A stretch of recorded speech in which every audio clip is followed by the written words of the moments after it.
Guys এই আলু পেঁয়াজ আর রসুন মিলে 150। আলু হচ্ছে 1 কেজি না, আর পেঁয়াজ 1 পো, রসুন 1 পো, আলু মনে হয় কত টাকা করে কেজি? 60। আচ্ছা, এখন কাহিনী হচ্ছে এখানে আমরা কলা রাখছিলাম কইসে। ও মামা, আমাদের ওই কলাটা দেন। কলা কত জানো? আধা কেজি কত ছিল? ও, কলা হচ্ছে 40 টাকা কেজি, বুঝলেন? তো আমরা এখন কলা নেওয়ার চেষ্টা করছি।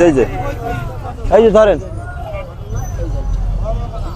এটা দেখ, এই যে এখানে হচ্ছে 4টা কলা 20 টাকা।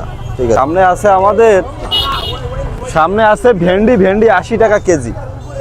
আচ্ছা, কই ভেন্ডি কই? ও মামা, ওই যে আমাদের ভেন্ডিটা দেন। বাপরে বাপ,